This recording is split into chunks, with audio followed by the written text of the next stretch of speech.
Y por aquí con nosotros Juan Ramón Rayo, ¿qué tal? ¿Cómo estás? ¿Qué tal? Buenas tardes, ¿cómo estamos? Encantado de tenerte aquí otra vez por aquí. Además, que no lo había comentado, en unas fechas tan señaladas aquí en España, en suelo español, porque tenemos elecciones el próximo domingo y lo están moviendo todo, también en temas económicos y bueno, saliendo a relucir programas económicos, propuestas económicas. En los debates también hemos visto que han hablado mucho de economía, no sé si bien o mal, bueno, sí lo sé, pero vamos a abordarlo ahora. ¿Cómo estás viendo el nivel económico que se está proponiendo por parte de todos los candidatos? O sea, yo creo que en general el nivel económico de nuestros partidos políticos, no ya de ahora, pero es verdad que se ha deteriorado especialmente durante los últimos años, es un nivel económico paupérrimo. La prueba del algodón a la hora de evaluar si hay un cierto rigor económico detrás, puede que sea una prueba del algodón superficial, pero el mínimo imprescindible es que el programa electoral lleve aparejada una memoria económica. Claro, si tú te pones a prometer cosas, ya sea aumentos de gasto o recortes de impuestos, o incluso regulaciones que tienen un impacto sobre la economía, esto por cierto es bastante gracioso porque el Partido Popular lleva en su programa electoral la obligación, que estaría muy bien, de que cualquier nueva ley que se apruebe lleve un estudio de impacto económico, pues qué efectos económicos tendrá sobre los regulados, ¿no? Pero siendo esa una medida sensata, luego el PP no se la aplica a sí mismo y su programa económico, su programa electoral no lleva aparejado una memoria económica, pero ni el del PP, ni el del PSOE, ni el de Sumar, ni el de Vox. Entonces, claro, Ninguno, si sí, sí. nadie evalúa económicamente lo que propone, pues estos son cartas a los Reyes Magos que merecen la credibilidad que merecen, y en general es muy escasa. Por ejemplo, por ir desgranando un poco muchas cosas, últimamente se ha viralizado bastante, o se ha comentado bastante el tema de los peajes que iban a poner en todas las autovías españolas. Es que esto es algo que ya está aprobado por la directiva europea, ¿no? Es que ni aunque llegara al PP que ahora lo critica, iba a dar marcha atrás, a no ser que ajustaran Claro. gastos por otro lado.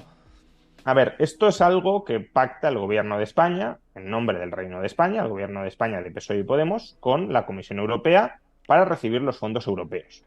Los fondos europeos llevan aparejada condicionalidad. Recordémoslo, es una palabra que se utilizó muchas veces durante el año 2020 para explicar que, bueno, estos fondos no eran dinero gratuito. Es verdad que en aquel entonces Pablo Iglesias, por ejemplo, nos decía que en ese momento era vicepresidente del gobierno. Recuerdo un hilo de Twitter bastante largo y claro, claro en cuanto a querer confundir, claro, pero claro en cuanto a claridad expositiva, que decía que sí, los fondos europeos llevaban aparejada condicionalidad, pero a diferencia de la condicionalidad de la crisis anterior, era una condicionalidad blanda, no dura. Desde luego no es ni mucho menos tan dura que la de la crisis anterior, pero sí hay ciertos compromisos que se han asumido y para seguir desembolsando los fondos, la comisión evalúa si hemos cumplido con esos compromisos. Pues bien, para recibir el último tramo de los fondos europeos, 8.000 millones de euros en 2024, uno de los compromisos que tenemos que haber cumplido es establecer peajes en las carreteras españolas. Está tal cual en el contrato que hemos firmado con la Comisión Europea. Y es llamativo que esto, que es público, ni siquiera es una conspiración privada que alguno haya sacado a la luz, no, es público. Si uno va a las páginas oficiales del gobierno y se descarga los documentos de los fondos Next Generation, ahí aparecen las condiciones sobre movilidad, cómo racionalizar la movilidad en España, introduciendo peajes, que el que use pague. Bueno, una cuestión también bastante interesante en estas elecciones, no me querría desviar mucho, pero que es común, y también es común a este tema de los peajes, es que en lugar de debatir el fondo del asunto, nos quedamos debatiendo la controversia que gira alrededor de las formas. Hmm. Porque como los políticos mienten, pues en lugar de decir, oye, ¿es razonable o no es razonable introducir peajes en las carreteras españolas?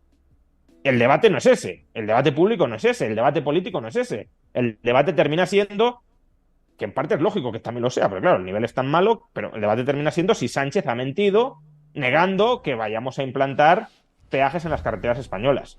Y claro, Sánchez lo niega, el director de la DGT lo afirma, luego el gobierno fuerza al director de la DGT a rectificar y ahora la Comisión Europea nos recuerda que sí, que los peajes son necesarios si queremos recibir ese tramo de los fondos europeos. Es claro, ¿Sánchez es un mentiroso? Pues sí, claro, como todos los políticos, ya lo sabíamos, no es ninguna novedad. Pero al final no estamos debatiendo sobre si los peajes tienen sentido o no tienen sentido. Y desde mi punto de vista lo tienen. Lo tienen siempre que bajemos otros impuestos que supuestamente ya están concebidos o ya están establecidos para sufragar aquello que nos dicen que los peajes van a sufragar, que es el mantenimiento de las carreteras. Claro, yo creo que es exactamente eso que dices. Están entre ellos como a ver quién es el que menos miente dentro de sus propias mentiras. A ver si me explico. En los propios debates, en entrevistas que están dando, incluso explican muy mal términos tan básicos como la inflación, diciendo que la inflación está cayendo, cuando la inflación no es que esté cayendo, sino que está creciendo a un ritmo más lento, o que hay desinflación, podemos decir, pero no que los precios sean más bajos que hace un año, ¿no? De hecho, los precios creo que han subido un 12,3% de un año para otro, y esto no se está teniendo en cuenta a la hora de explicarlo, porque se están tapando, ¿no? Los errores o, digamos, la inflación, que yo siempre lo digo, es el peor el peor fenómeno que le puede pasar a un gobierno. Es una trituradora de gobiernos generalmente, ¿no? El fenómeno de la inflación. Pero ni por un lado, ni por el otro, ni por los otros partidos que no son mayoritarios, se está explicando bien los términos económicos, lo que supone una inflación elevada, lo que ha supuesto de pérdida de poder adquisitivo, lo que es una inflación subyacente y una inflación general. El nivel es que es muy reducido, ¿no? Y esto es una pena que lo veamos en líderes o los principales líderes que se supone que son los que tienen que pilotar la nave. Sí, a ver, el nivel económico en general es muy bajo y hasta cierto punto es comprensible que lo sea, porque, bueno, Abascal no es economista, Yolanda Díaz no es economista, Feijóo no es economista. Que el nivel de Pedro Sánchez sea bajo ya es más preocupante porque es doctor en economía. Cómo ha llegado a ser doctor en economía ya es otro asunto, pero es doctor en economía y por tanto sí debería manejar algunos términos y algunas relaciones causales mejor de lo que al menos exhibe que maneja. A lo mejor simplemente está intentando manipular a la población, haciéndole creer a la población algo distinto de lo que él sabe que está sucediendo. Eso tampoco lo sabemos. Hasta qué punto es estupidez o incultura o hasta qué punto es maldad y es desinformación y es engaño. De todas formas, con respecto a lo que dices de la inflación, a mí, si se dice que la inflación cae, queriendo expresar que el ritmo de aumento de los precios está desacelerando, me parece una mala forma de decirlo. Cuando se dice, en cambio, que los precios caen, sí, ahí sí que, por supuesto, estamos totalmente mintiendo, salvo que, bueno, ha habido algunos meses en los que intermensualmente sí ha habido deflación en España, eso es correcto, pero en términos interanuales, obviamente los precios no caen, se frena la subida y bueno, es una buena noticia que se haya frenado la subida, pero la cuestión será a costa de que hemos frenado la subida de precios y si ese freno a la subida de precios va a ser sostenible en el futuro o no. O sea, es una gran incógnita que ahora parece que de alguna manera los mercados se están orientando a creer que sí, y hay razones para pensar que sí, pero también hay otros argumentos que pueden llevarnos a temer que no tenga por qué frenarse definitivamente. No, y en relación con esto me parece muy interesante y quería preguntarte si, desde tu punto de vista, el hecho de que la presión salarial en España esté por debajo del promedio de Alemania, de Francia, etcétera, contribuye a que tengamos los niveles actuales de inflación. Porque es verdad que, por ejemplo, el grueso de la población española es verdad que, o gran parte del grueso son pensionistas, que sí que se les ha retribuido con respecto al IPC o conforme al IPC, pero el resto no. El resto creo que ha subido 1 punto y pico o 2 puntos, dependiendo del sector, pero muy lejos del nivel de inflación. ¿Esto contribuye positivamente a que los precios hayan, entre comillas, ¿no?, controlado más que en otros países? Sin duda. A ver, las subidas de salarios no generan la inflación. Esto también hay que dejarlo claro. No es que subir salarios genere inflación. Lo que genera inflación, es decir, incrementos generalizados de los precios y sostenidos de los precios, son las políticas de demanda. Es el exceso de estímulos fiscales y monetarios. ¿Qué sucede? Que en la eurozona las políticas de demanda son comunes. Son comunes la política monetaria, pero hasta cierto punto también es común la política fiscal. ¿Por qué? Porque la política fiscal de España tiene una influencia, o la de Alemania o la de Francia, tiene una influencia sobre el resto de países. Quizás no sea una influencia tan directa como en tu propio territorio, que es donde estás gastando, pero obviamente en una economía abierta y dentro de una zona monetaria única, pues parte del exceso de gasto fiscal Si transferimos más dinero a los pensionistas españoles y estos demandan productos alemanes o franceses, pues parte de ese exceso de gasto nominal se traslada a otros países vecinos. Entonces, la inflación la genera el exceso de gasto nominal derivado de, en términos generales, podría haber alguna excepción, como si hubiese mucho ahorro embalsado, que se desembalsara, pero en términos generales el exceso del gasto nominal lo generan las políticas de demanda, las políticas de estímulo. Ahora bien, ¿cómo se distribuye ese exceso de gasto nominal que genera inflación entre países? Sí puede estar influido por un lado, la avaricia, si lo queremos, de los empresarios españoles tratando de subir precios y de captar en mayor medida ese exceso de gasto nominal que existe en la eurozona, y también por la avaricia o simplemente el deseo de compensar la inflación que has experimentado de los trabajadores tratando de incrementar salarios. Y claro, si tú incrementas salarios, de alguna manera empujas o presionas al empresario, si quiere mantener margen, a subir precios. Como en España ha habido una especie de pacto de rentas tácito, no lo ha habido formalmente, pero sí lo ha habido implícitamente, como los salarios han aumentado tan poco en términos nominales, las empresas no se han sentido tan presionadas a aumentar tanto los precios en España como en otros países europeos, donde los salarios han aumentado más y por tanto han atraído o han captado una mayor parte de esa masa de gasto nominal agregado que existe en la eurozona. Y eso ha permitido que la situación de la economía española se haya mantenido en una situación, en un estado no especialmente malo ahora mismo, porque por un lado los salarios reales han bajado, con lo cual es relativamente más barato para las empresas, ¿no? Comparando productividad nominal con coste salarial, pues es relativamente más barato contratar trabajadores. Y por otro, en la medida en que los precios en España han aumentado menos que en Europa, eso significa que la competitividad exterior de nuestras empresas ha mejorado.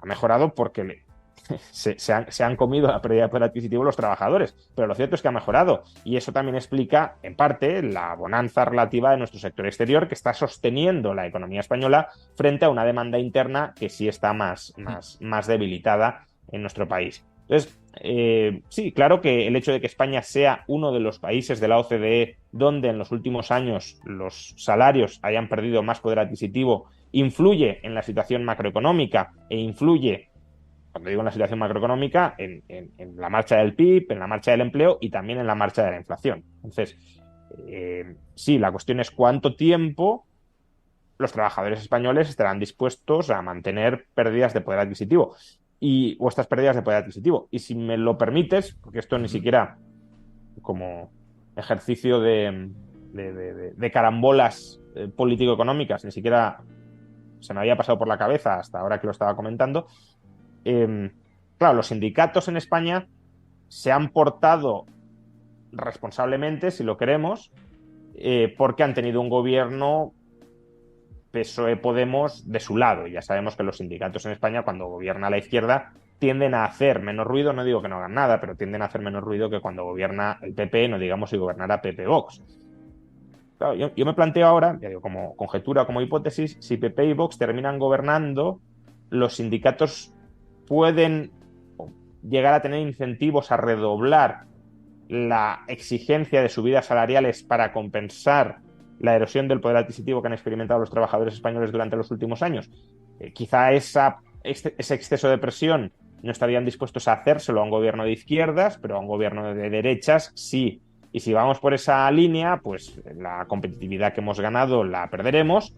Y si digamos, las condiciones de gasto nominal en Europa o en la eurozona son más estrictas, subida de tipos de interés, reducción de déficits públicos, es decir, si no hay tanto gasto nominal que puedan absorber nuestras economías, si en ese momento nos ponemos a subir precios porque suben los salarios, no venderemos y ahí sí que sufriremos. Y si las condiciones siguen siendo laxas, porque los tipos dejan de subir o incluso bajan o los déficits públicos aumentan, pues entonces subirán salarios y subirán precios en mayor medida de lo que han subido hasta ahora, porque absorberán una mayor parte de ese mayor gasto nominal agregado. En relación con el tema de las elecciones, que son ya de ya y las tenemos a la vuelta de la esquina, Te quería preguntar sobre escenarios posibles, ¿no? Porque ahora mismo las encuestas evidentemente dan mayoría a PP y Vox, la mayoría, la media de las encuestas hablamos, hay alguna que no, como el CIS, por ejemplo, de Tezanos, que da otras alternativas, que eso ya es para otra Eso no vale película aparte.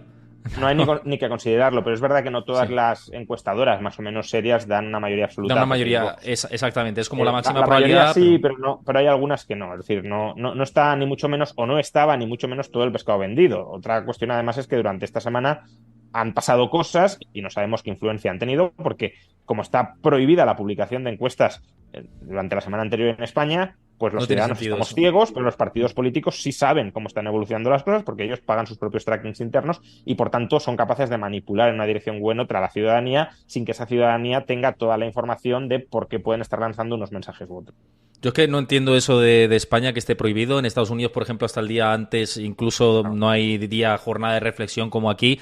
Podía tener sentido hace muchos años, pero ahora no lo encuentro el sentido que no hayamos evolucionado en eso, pero vamos, eso es otro debate, yo creo que Sí, es otro debate. es otro debate tremendo, ¿no? Pero sí que te quería preguntar por escenarios de si PP y Vox finalmente son los que salen gobernando. ¿Qué medidas económicas crees que van a implementar? Es un poco lanzar bola de cristal porque luego los programas los lleva el viento y lo sabemos, que cumplimiento de programa económico se lo lleva el viento, pero teniendo en cuenta su programa o sus programas más las directivas de Bruselas que seguramente vayan a tener que imperar después de las elecciones, que hay cosas que se han dejado en el tintero y que se van a rescatar ahora, ¿qué crees que pasará en ese escenario? A ver, depende si gobierna el PP en solitario con apoyo externo de Vox, una especie de acuerdo programático, pero que Vox tampoco pueda imponer demasiado, o si hay un gobierno donde PP y Vox tienen un poder, no diré equilibrado ni mucho menos, pero donde Vox sí tenga, bueno, pues la influencia que ha podido tener Podemos en el último gobierno de coalición. A ver, si es por el PP no quiere hacer nada, o prácticamente nada. El PP, claro, yo cuando empezaron a decir lo de derogar el sanchismo, como lema fuerte de campaña, pues no, la verdad es que no confiaba en ese lema, porque, claro, derogar el sanchismo implica derogar muchas medidas con las que en el fondo el PP está de acuerdo. Subidas del salario mínimo, revalorización de las pensiones al IPC, ingreso mínimo vital, bueno, y otras tantas, ¿no? Entonces, o el cambio de régimen de cotización de los trabajadores autónomos para que paguen en función de sus ingresos reales. Incluso ciertas subidas de impuestos, como la tasa Google, la tasa Tobin, todo esto el PP no lo quiere quitar. Entonces, todo eso lo ha aprobado Sánchez y lo va a mantener el Partido Popular, o lo quiere mantener el Partido Popular. Entonces, cuando empezaron a hablar de derogar el sanchismo, yo pensaba que nos estaban de alguna manera mintiendo, engañando. Nos vamos a cargar todo lo que ha hecho Pedro Sánchez y vamos a revertir vamos a regresar a una situación previa a Pedro Sánchez. Con el paso de los días yo creo entender la terrible verdad que se esconde detrás de ese eslogan de derogar el sanchismo. Y es que al Partido Popular lo que le molesta o lo que le preocupa no es tanto la política económica, social, pero vamos a hablar de economía, la política económica del PSOE, sino que esa política económica del PSOE haya sido perpetrada por Pedro Sánchez. Es decir, cuando el Partido Popular habla de derogar el sanchismo, de lo que está hablando es de cargarse el personalismo de Sánchez respecto a un conjunto de políticas económicas que en gran medida el Partido Popular compra. Por tanto, lo que busca Feijóo no es reemplazar el socialismo o la socialdemocracia, mejor dicho, del PSOE. No es todo eso enterrarlo e imponer una política económica radicalmente distinta, sino ser él el recambio del presidente que aplica esa política. Es decir, de alguna manera, el PP o Feijóo quiere ser el líder del Partido Socialista Obrero Español en sustitución de Pedro Sánchez.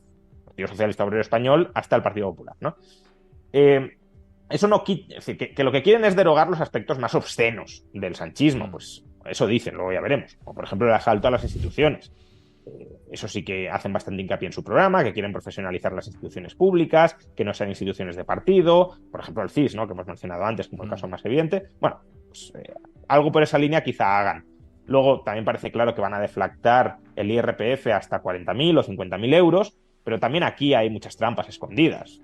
Primero, ¿por qué solo hasta 40.000 o 50.000 euros? Si tenemos claro que no deflactar el IRPF equivale a una subida de impuestos, el Partido Popular quiere subirles los impuestos a los que ganan más de 50.000 euros, pues que lo diga, pero que lo diga así. Nosotros queremos subir los impuestos a las rentas superiores a 50.000 euros anuales. Que esa es una política típica de izquierdas, no de lo que supuestamente representa el PP, sino del Partido Socialista.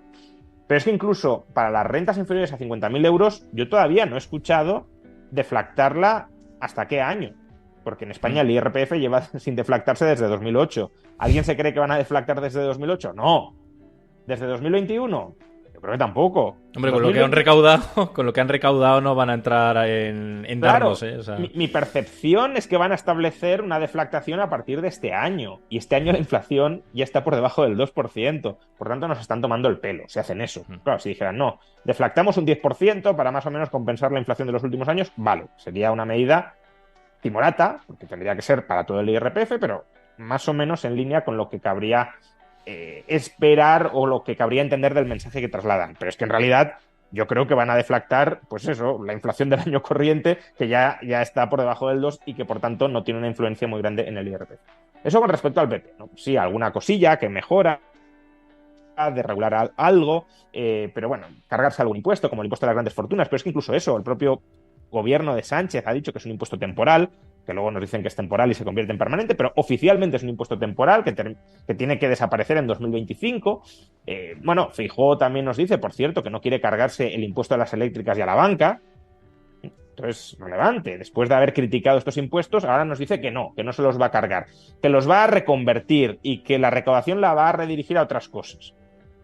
Entonces estás defendiendo esa política económica. Estás defendiendo subir impuestos a eléctricas y bancos.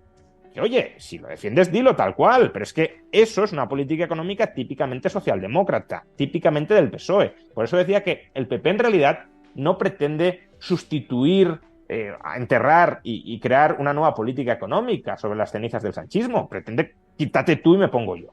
Luego es verdad que Vox sí tiene un programa económico bastante más distinto, en algunos casos mejor, en otros incluso peor, porque son muy proteccionistas de sectores tradicionales, como la agricultura o como oficios de toda la vida. Y nacionalistas, ¿no? También, porque vi que también sí, dentro del programa decía que había que fomentar la contratación de trabajadores españoles o nacidos en España. O... No solo la contratación, sino comprar productos españoles. Sí, oiga, sí, es muy autárquico, ¿no? Muy proteccionista. Que cada uno compre lo que considere mejor. Y si uno quiere comprar productos españoles, pues ser españoles, bueno, que pague él el sobreprecio o la pérdida de calidad. Porque si no hay un sobreprecio o una pérdida de calidad y uno es indiferente con respecto a la nacionalidad, ya se comprará el producto español, no por ser español, sino por ser mejor o más barato. Pero cuando ya tienes que decir, no, compra no lo mejor o lo más barato, compra lo español, pues ya estás presuponiendo que, al menos en ciertos mercados, lo español no es ni lo mejor ni lo más barato y por tanto estás pidiendo un sacrificio al consumidor español para que subsidie al productor español menos eficiente, menos competitivo que el productor extranjero. Entonces, bueno, eso sí ha ganado peso en el programa económico de Vox, en este programa económico. En 2019 no estaba, en este sí, y por desgracia creo que va a ir ganando cada vez más peso dentro del partido. Y luego, pues tiene otras cosas que, claro, en aislado está muy bien. Claro, si uno mira la rebaja de impuestos, dice, pues, ¿qué rebaja de impuestos más potente? El IRPF lo quiere reducir a 2 tramos, uno del 15 y el otro del 25%. Quiere reducir, además, el gravamen de cada uno de esos tramos en varios puntos por cada hijo que uno tenga, de tal manera que prácticamente si uno tiene 4 o 5 hijos no paga impuestos, dice Vox, ¿no? O no paga IRPF, mejor dicho. Entonces, bueno, claro, todo eso para un liberal, una persona que quiera un Estado muchísimo más pequeño, impuestos mucho menos confiscatorios que los que ya tenemos, suena de manera estupenda. Pero ¿cuál es el problema de esto? Pues que, de nuevo, no especifican cómo lo van a financiar. ¿Qué gastos van a recortar para posibilitar, para viabilizar esa rebaja de impuestos tan intensa? Que además no es solo eso, también quieren rebajar el IVA del 21 al 18% y del 10 al 8%, el impuesto sobre sociedades del 25 al 15%, eliminar pues, patrimonio, sucesiones, actos jurídicos documentados creo que lo querían reducir e impuesto de transmisiones patrimoniales también reducir. Bueno, no eliminar, sino reducir sustancialmente. Al final te sale una rebaja fiscal que puede tener o suponer una pérdida de recaudación de 60, 70, 80 mil millones de euros. Claro, eso es una cifra muy importante. ¿Qué vas a recortar para financiar eso?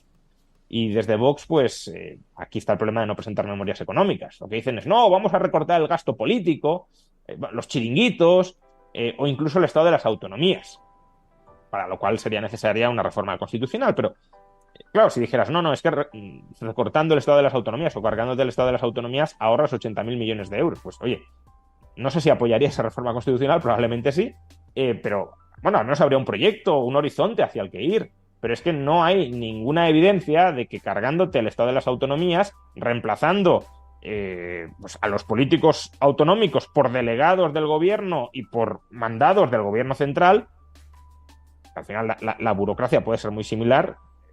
Portugal, nuestro país vecino, es un estado centralista, y si uno mira el gasto burocrático de Portugal sobre el PIB es más alto que el de España. No está claro que eliminar el estado de las autonomías ahorre, pero es que además no solo eso, es que cuando a Vox le preguntas, oye, ¿y vosotros estáis a favor de recortar las pensiones? No, nosotros estamos a favor de indexar las pensiones al IPC. Ahora todos los partidos están a favor de eso. Claro. ¿Y eso cómo lo vais a pagar? Recortando el estado de las autonomías. Es decir, es que todo es gasto eso. extraordinario Todo es eso. Y toda pérdida de recaudación extraordinaria se explica, se justifica recortando el estado de las autonomías, y no cuantifican de manera mínimamente rigurosa qué supone recortar el estado de las autonomías. Con lo cual, sí, el programa tiene partes que están bien orientadas, otras que no lo están, pero hay partes muy interesantes, pero que se sostienen sobre el humo. Y claro, si tú metes eso en un gobierno que, aunque sea el PP, es un PSOE azul, y le vas con unas cartas que no, con unas cuentas que no cuadran por ningún lado, pues es muy dudoso que termines llegando a un entendimiento. Y solo, me estoy enrollando muchísimo, pero es que me parece bastante... Hay que explicarlo bien, está claro, está claro. Vox ya está gobernando con el PP, bueno, ahora en varias, pero lleva ya más de un año gobernando con el PP en una comunidad autónoma, en Castilla y León. En Castilla y León ya supuestamente han empezado a recortar los chiringuitos, el gasto superfluo. Muy bien. ¿Cuál ha sido la brutal rebaja de impuestos que ha promovido PP y Vox estando dentro del gobierno en Castilla y León? Pues han bajado el primer tramo del IRPF en medio punto. Esa es la enorme rebaja de impuestos que, de momento, a ver qué pasa durante los próximos años, pero que de momento, después de haber ya recortado mucho las subvenciones a sindicatos, los chiringuitos y demás, han implantado en Castilla y León, que es menos de lo que va a bajar los impuestos a Ayuso, o lo que los ha bajado en la anterior legislatura, y lo que supuestamente quiere volver a bajarlos en esta. Claro, medio punto, el primer tramo es un chiste. Que mejor eso que nada, pero que no me digas que eso es una revolución fiscal. Y desde luego no tiene eso nada que ver con lo que has planteado para el conjunto de España, y no queda, por tanto, claro cómo vas a financiar todo eso. No, yo creo que es una buena reflexión lo que haces, y al final todo esto se centra, yo creo, en un discurso muy populista, ¿no? De un extremo y del otro, igual que ahora te iba a preguntar de la otra parte, que tienes PSOE y tienes Sumar, un poco en esa línea continuista PSOE con lo que lleva haciendo, pero es verdad que también llama mucho la atención promesas electorales que dices, hombre, ya estás en el gobierno, ¿no? Y ahora de repente sacas esto de la chistera, no entiendo muy bien por qué hasta ahora no lo has hecho, ¿no?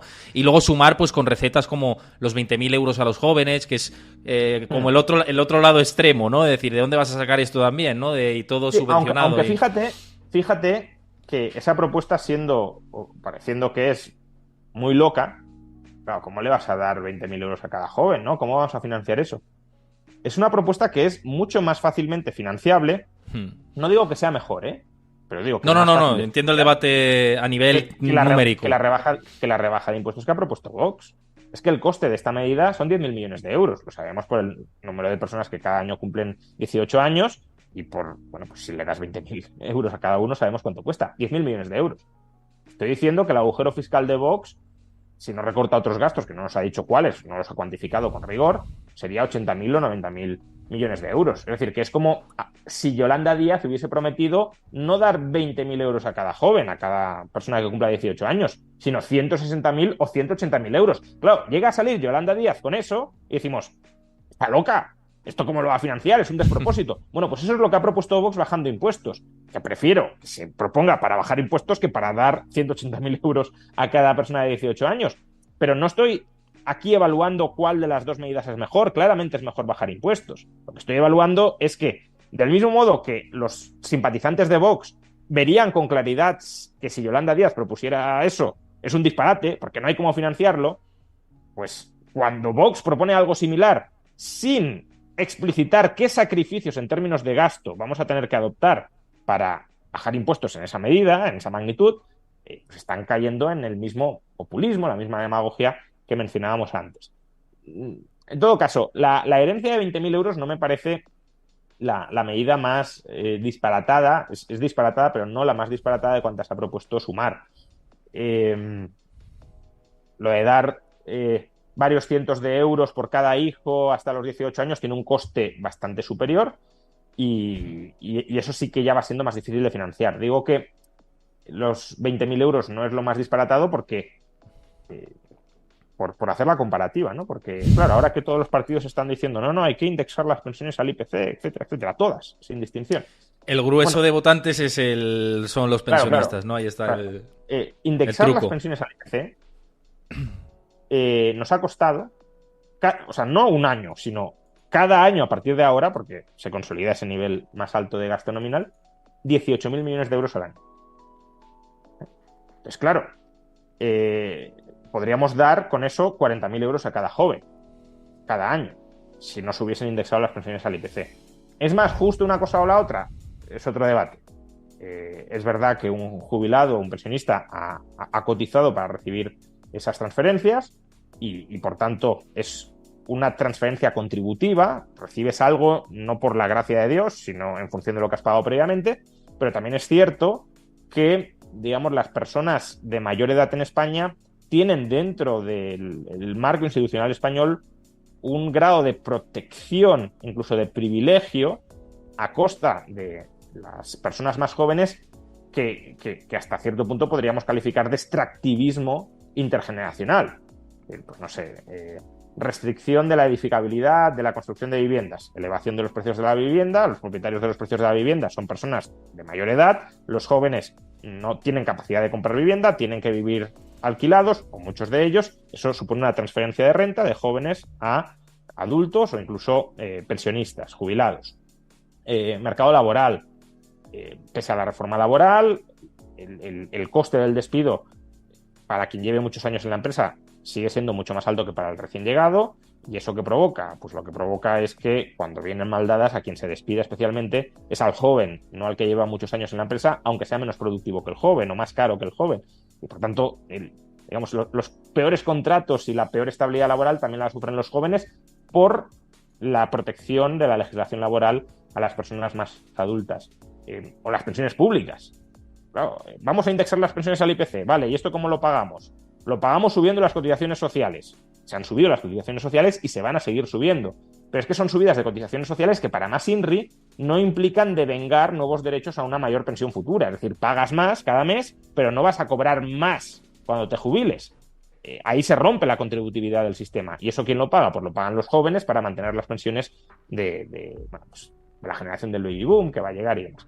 Entonces, bueno, es un debate mucho más amplio, pero lo que quiero decir es que siendo una propuesta que yo no comparto en absoluto, que me parece también hasta cierto punto loca, pero el problema de financiación de esa propuesta tan chocante es menor que el de indexar las pensiones al IPC en 2022 o, no digamos ya que las rebajas fiscales que plantea Vox sin recortes equivalentes de gasto público.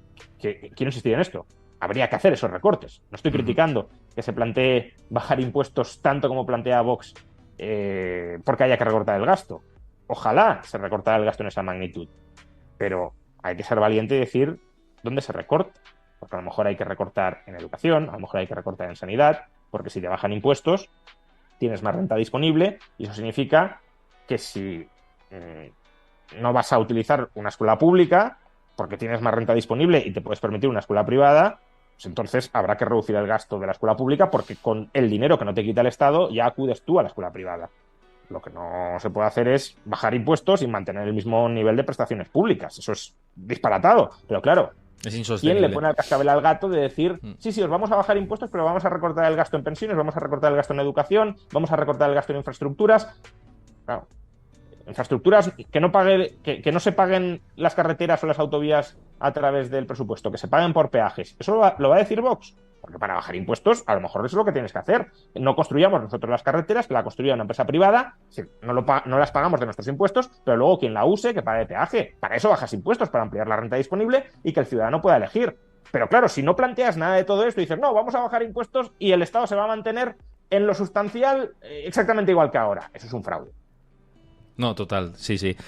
Bueno, por pasar un poco página y abordar otros temas, que sé que tenemos que tratar otros temas y yo creo que la parte elecciones y lo que tenemos por delante lo hemos dejado bien cerrado.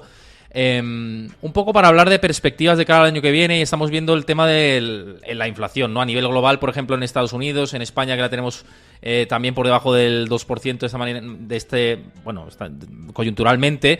O no, de eso te quería preguntar. Si crees que el efecto base ahora va a jugar una mala pasada para la inflación, puede repuntar los próximos meses porque el comparable ya es diferente y nos vamos a tener que ir a inflaciones también otra vez por de encima del 3%, y que cuidado que el tema de la inflación no ha acabado, ¿no? Que pese a la desinflación que hemos tenido, todavía no ha acabado. No sé cómo lo ves tú. Sí, o sea, está claro que, salvo sorpresa, el efecto base en la segunda mitad del año va a jugar en contra del dato de inflación interanual de España. Básicamente porque es que en la segunda mitad de 2022 tuvimos deflación en España. Con lo cual, si no tenemos una deflación igual o mayor que la del año pasado, durante la segunda mitad de 2023, cualquier pequeña inflación que haya se trasladará en una subida de la tasa interanual, que sí, que es verosímil o posible, vamos, que termine por encima del 3%. Entonces, sí, ese es un reto al que nos vamos a tener que enfrentar. De hecho, si no llegamos a esas tasas de inflación del 3, probablemente sea complicado que la economía española esté creciendo con mucho vigor. Me explico, ¿por qué en la segunda mitad de 2022 tuvimos deflación en España? Pues porque es que la segunda mitad de 2022 en España económicamente fue mala. El PIB solo creció en todo el semestre un 0,4%, es decir, que si ese mismo crecimiento se hubiese dado en la primera mitad de 2022, habríamos crecido menos del 1% en todo 2022. El consumo estaba estancado, la inversión estancada. Se destruyó empleo en la segunda mitad de 2022, el año pasado en España. Pues no estábamos en un escenario recesivo, pero casi, ¿no? Europa, de hecho, sí estaba en un escenario recesivo. Entonces, claro, si no volvemos a un escenario de estancamiento o cuasi recesivo en la segunda mitad del año, a poca alegría, digámoslo así, de gasto que haya, previsiblemente no vamos a tener deflación, sino cierta inflación, y eso llevará a la tasa interanual por encima del 2 seguro, y probablemente por encima del 3. La cuestión, claro, es pues la misma de siempre, si vamos a tener esa alegría en el gasto o no, porque llevamos mucho tiempo, yo creo que ya más de un año incluso, esperando la recesión, y la recesión, bueno, en Europa ha llegado, pero no es la recesión que estamos esperando. Lo que ha llegado en Europa ha sido una recesión por crisis energética. Por eso tampoco España salió afectada, pero tampoco tanto, porque es el país, uno de los países menos dependientes energéticamente de Rusia. Estamos esperando una recesión por contracción del crédito, por encarecimiento del crédito, restricción del gasto a crédito y efecto multiplicador que contraiga el gasto agregado. Y eso no está llegando. No está llegando en parte porque los déficits públicos siguen siendo elevados. El otro día Bank of America especulaba con que si el ritmo de aumento de gasto no financiado con subidas de impuestos en Estados Unidos sigue al ritmo actual, porque estábamos viendo una línea descendente, una trayectoria descendente del gasto en Estados Unidos, y ya está volviendo a aumentar, podríamos terminar en Estados Unidos con déficits del 9% del PIB, lo cual sería una auténtica locura. Claro, si llegas a tener un déficit del 9% del PIB, es muy difícil entrar en recesión. Es que, salvo que se te contraiga el gasto privado de manera extraordinaria y gigantesca, con un déficit del 9% del PIB que sostiene, por tanto, una magnitud equivalente al 10% del valor de la producción final de un país, es muy complicado, ya digo, entrar en recesión. En Europa es verdad que los déficits sí están cayendo más, salvo que haya sorpresas, probablemente no las haya, pero que haya sorpresas de maquillaje estadísticos. Sí estamos viendo una caída de los déficits públicos y claro, ahí sí conjugamos una restricción crediticia por encarecimiento de los tipos de interés con una menor alegría por el lado del déficit público, sí que puede tener más sentido que se termine llegando a un escenario de estancamiento o de recesión. No sé si en la segunda mitad de este año, pero a no mucho tardar, ¿no? Entonces, En realidad te iba a decir que técnicamente ya lo tenemos, lo que pasa es que sin efecto en el desempleo, ¿no? sí, bueno, pero es lo que intento remarcar, ¿no? Que estamos en recesión, pero es una recesión de tipo energético, desde mi punto Exacto, de exacto. vista. Sí. Cuando yo hablo de recesión, me refiero a una recesión explicable por el lado de la demanda, por contracción del crédito, contracción del gasto, y eso es lo que todavía no estamos viendo, aunque sí hay ciertas luces rojas, pero no en el agregado de la economía. Entonces, por resumir, si la economía española sigue yendo más o menos bien, como ha ido durante la primera mitad del año, la inflación volverá a ser, hombre, no el problema que fue en 2022 o en 2021, eso no, pero no se colocará en línea con los objetivos del BCE a largo plazo, es decir, en torno al 2%, sino por encima. Y si, en cambio, España pues controla la inflación, muy probablemente sea porque el crecimiento también se resienta de manera apreciable. Claro, lo que te iba a decir es que si vamos a ese escenario, tenemos que estar sentados esperando tipos altos durante mucho tiempo, seguramente, si no hay esa contracción, Claro, claro. si mantenemos pleno empleo y esto, el Banco Central va a seguir diciendo, tanto el BCE como la Fed va a seguir en estas. Pero lo que sí te quiero decir, un poco ligando Ver, con... Sí, aquí sí que querría hacer un matiz, ¿no? sí, Eh, por supuesto. Esto es así mientras los déficits públicos no estén o no se mantengan en niveles altos. Una de las críticas importantes, bueno, o sea, importantes, que considero importante que hice a la política fiscal de los Estados europeos en 2022 es que no remaban en la misma dirección desinflacionaria que la política monetaria del BCE. Claro, si tú mantienes déficits públicos altos, el BCE va a tener que subir mucho más los tipos de interés para controlar la inflación. Claro, si en 2023 o 2024 tuviéramos cuentas públicas, supuestamente el año que viene se restablece el Pacto de Estabilidad y Crecimiento, tanto tendría que haber algo más de disciplina fiscal, se restablecen cuentas públicas más cercanas al equilibrio presupuestario o con déficits públicos bajos, quizá el Banco Central Europeo sí tenga cierto margen para, si la economía no encalla, o incluso aunque la economía no encalle, bajar tipos de interés porque, digamos, el empuje desinflacionario, el peso o el protagonismo en el empuje desinflacionario se habría trasladado del Banco Central a los gobiernos. Y eso es lo que en Estados Unidos, al menos de momento, parece que, por lo que decía, por la reinflación del gasto público, parece que no va a suceder o que puede no suceder. En Estados Unidos, si el gobierno federal sigue abusando del déficit y cada vez más, no cada vez menos como venía sucediendo durante los últimos trimestres, sino cada vez más como parece que está empezando a suceder ahora, pues la Reserva Federal tendrá que mantener tipos de interés altos. De ahí pues tendremos si se diera este escenario, pues tendríamos un escenario bastante interesante y bastante distinto al que tenemos ahora mismo, ¿no? En cualquier caso, fíjate que ahora estamos en la dicotomía de que tenemos una inflación ya ahora sí por debajo de niveles del 5% e incluso ya tenemos a nivel productos de inversión, como ciudadanos y para poder combatir este escenario de evitar la pérdida de poder adquisitivo, ya tenemos productos que nos permiten tener un 3%, incluso planes de ahorro de más de un 5%, ¿no? En términos de dólares, como por ejemplo la cuenta de Freedom 24, que te lo quería también comentar al hilo de todo esto de la inflación y para diversificar y tener parte de nuestra liquidez rindiendo algo, teniendo en cuenta estos esquemas de inflación con los que estamos hablando. ¿A ti te parece bien estar en este tipo de productos? Pues como, por ejemplo, la cuenta de Freedom 24, que además os pasa por el chat, Chris, ahora la descripción, y también lo tenéis en el vídeo de YouTube en toda la descripción para que le echéis un ojo a las condiciones y echéis un ojo al disclaimer. ¿Te parece interesante esto, Juan? A ver, estar en liquidez o tener parte de tu cartera en liquidez. Bueno, hay gente que dice que no hay que tener nada de liquidez. Yo creo que sí es sensato tener una parte de tu cartera en liquidez porque siempre hay una cierta incertidumbre que no puedes controlar y por tanto tienes que tener un cierto margen para reponerte a esa incertidumbre. Pero bueno, puedo entender que haya gente que no quiere nada de liquidez, pero quien quiera liquidez tiene sentido, creo que tiene sentido mantenerla. Y claro, la liquidez hay que tratar de tenerla en un instrumento que cubra el coste de oportunidad de esa liquidez, ¿no?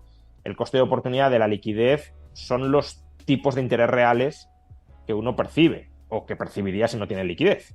Es decir, si en lugar de tener liquidez invierto en un bono, pues tendré un tipo de interés real positivo que pierdo por tener liquidez. ¿Qué sucede? Yo creo que ahora se da una coyuntura bastante interesante para tener liquidez Y es que los bancos centrales, para luchar contra la inflación, están intentando, y lo están empezando a conseguir, establecer tipos reales positivos para la liquidez. No para los instrumentos ilíquidos, sino para la liquidez. Es decir, para depósitos, por ejemplo, remunerados a tipos de interés nominales más altos que la inflación.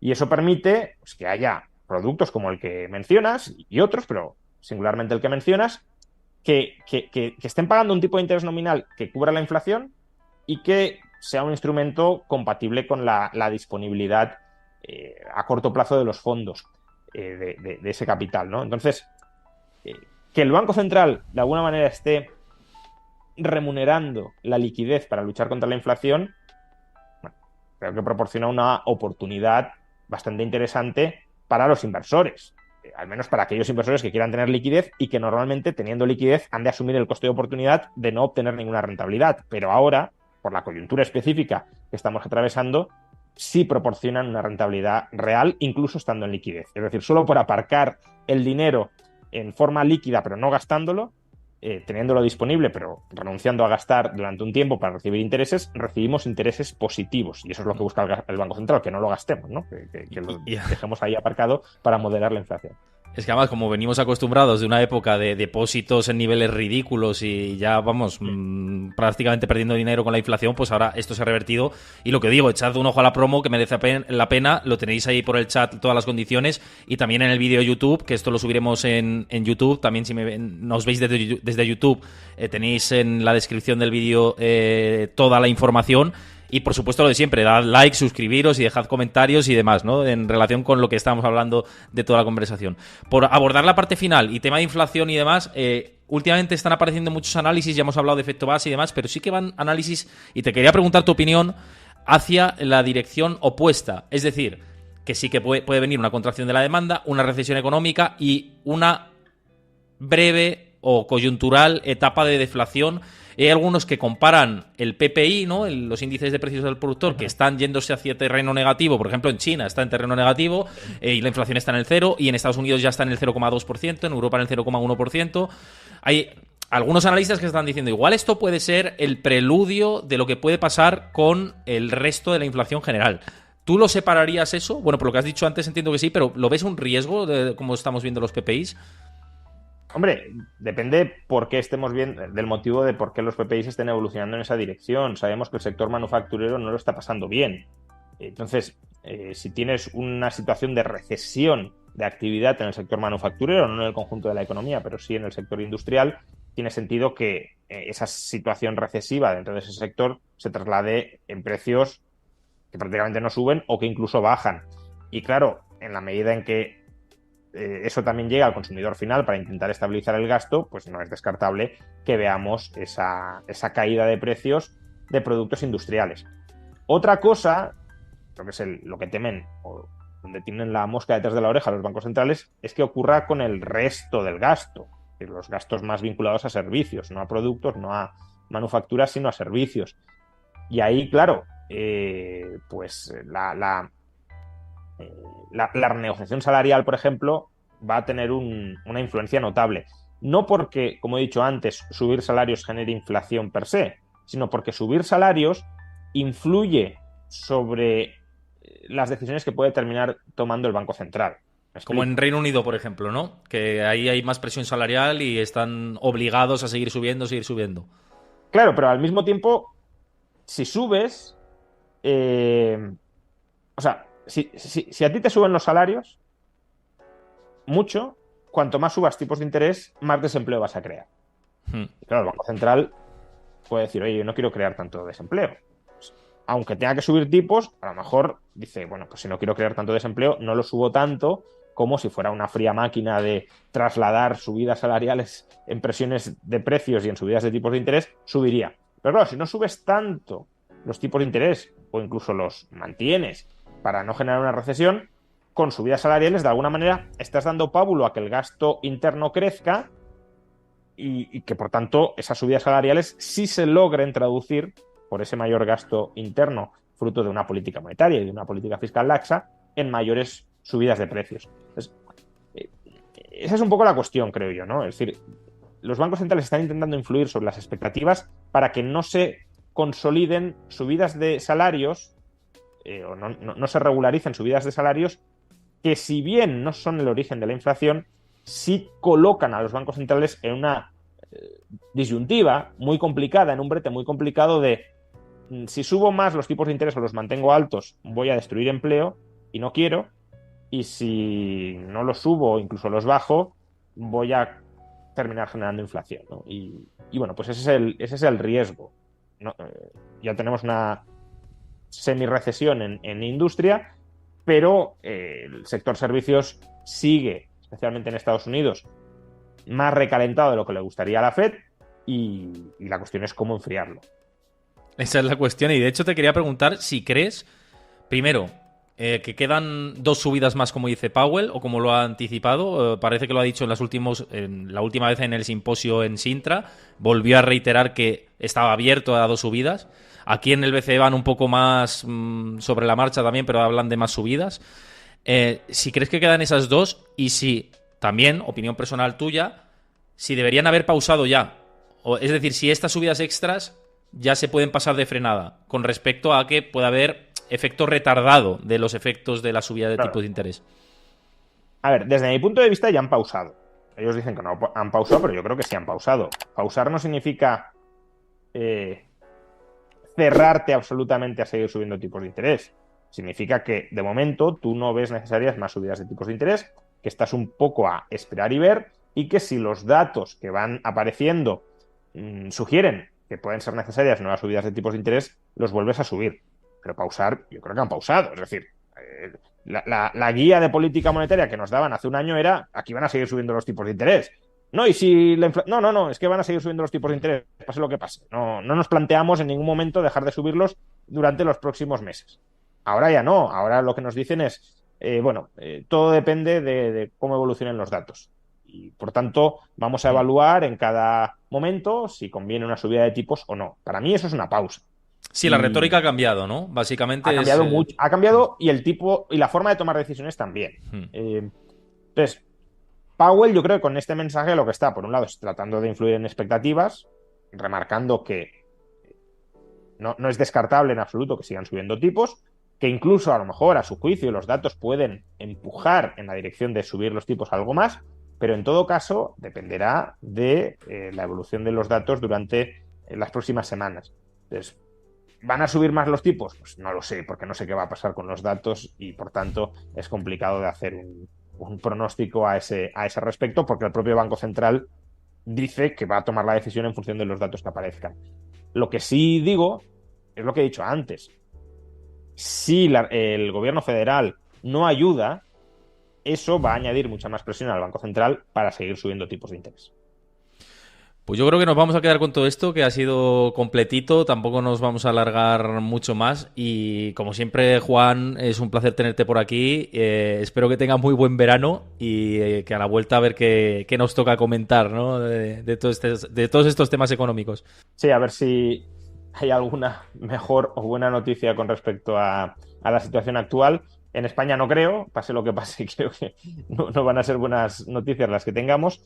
Pero bueno, a ver si la coyuntura macro se evoluciona en una dirección de estabilización de indicadores y de expectativas sin necesidad de que llegue la sangre al río. No soy muy optimista al respecto, pero ojalá. Crucemos los dedos, no nos queda otra. Nos vemos la próxima semana. Un abrazo a todos. Chao. Hasta luego.